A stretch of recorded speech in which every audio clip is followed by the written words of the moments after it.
much. I have a bit of a cold today, so you'll have to excuse me. First of all, I want to thank ACORN, who has been instrumental in bringing the issue of predatory lending to the forefront. Just a bit of history. In 2010, I started seeing in my ward, in particular, the proliferation of payday loan businesses in my ward. What disturbed me and frustrated me and businesses in my community is that they were opening up 3 or 4 in one block, and we had tons of them along Western Road. And I became very concerned with it, being that some of them as well were pawn shops as well, which was a real concern of mine. And so in 2010, I moved a motion at Licensing and Standards and asked Licensing and Standards to report back, because I was very shocked to find that at that time they are not licensed by the City of Toronto. And I felt, just like any other business in the city, why are they not licensed? And that's why we see so many of them opening up in certain areas, and especially in areas where people are most vulnerable. And so I've asked the city staff to report back, and I'm still waiting for that report. But I'm told that it will, in the next couple months, that Tracy has promised that report will come to Licensing and Standards, and hopefully will be a positive report in that all these establishments that we do have in the city are licensed, and they have to meet the criteria for licensing. Today, Councillor Wong-Tam and I have a motion that we're putting forward and asking the Planning and Growth Committee to report back on adopting a report and a bylaw where we can have distance between the payday loans. So in this way, if we adopt a bylaw and it's adopted by council, we won't have all these businesses opening up 4 or 5 on one block, that there would be guidelines and criteria that they have to follow before they open.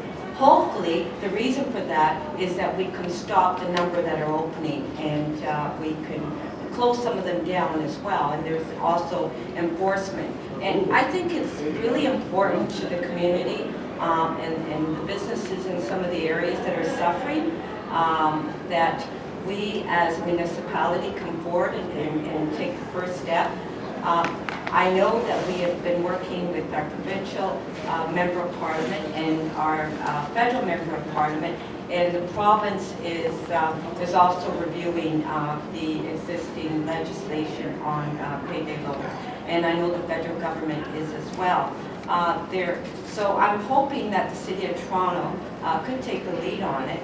And just to give you a bit of history, the last year the City of Burnaby in British Columbia introduced minimum distance requirements for businesses offering payday loans and similar services. So there are other municipalities that have come forward, and I know that I'm very confident that the motion that Councillor Wong-Tam and I have this afternoon would be carried unanimously. So I want to thank ACORN for taking the lead, and I know that we've been working on it for a number of years, and I know that you're interested and you're concerned about the community at large, and you've got to take a lot of credit because you are responsible for us being here today, and whatever decision the federal government, provincial government made, you have to take credit for that. So thank you very much. Thank you.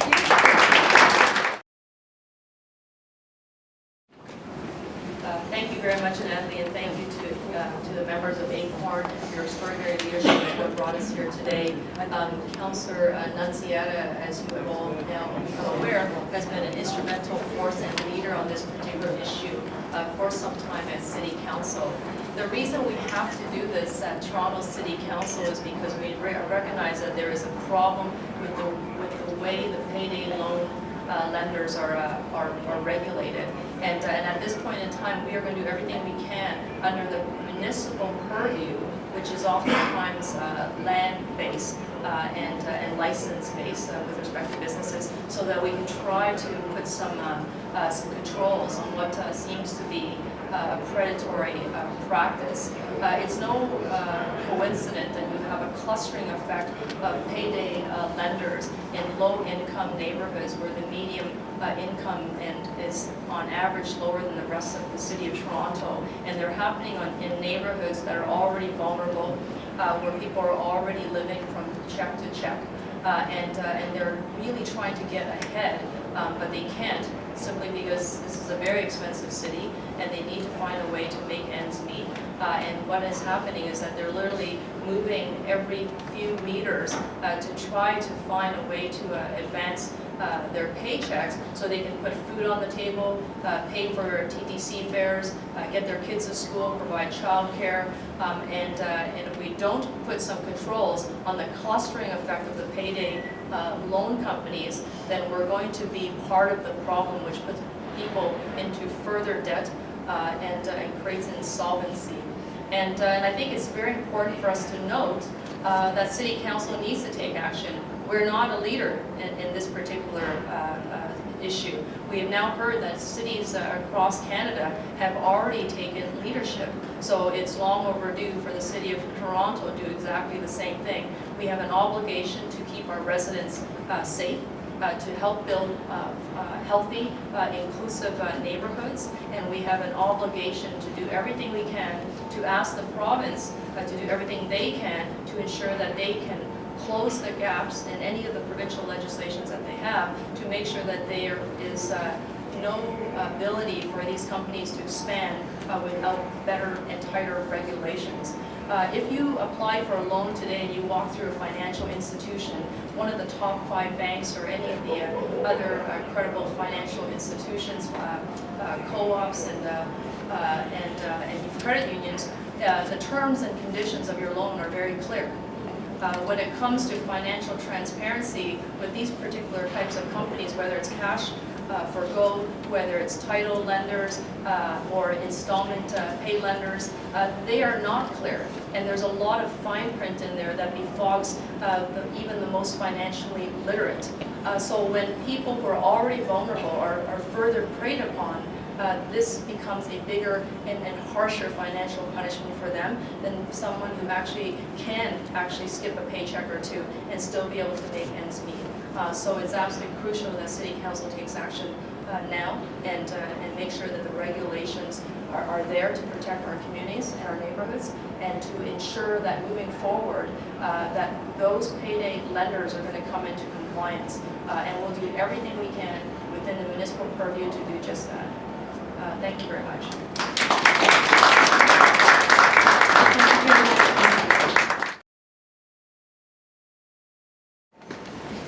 Thank you. Postal workers welcome the City of Toronto resolution on limiting predatory lenders. We call for the return of postal banking to stop greedy companies from preying on low-income and marginalized communities. Expanding our postal service to include financial options should be considered in the upcoming public postal review. A public postal bank would invest in cities, communities, rather than exploit them, keeping Canada Post profitable for years to come.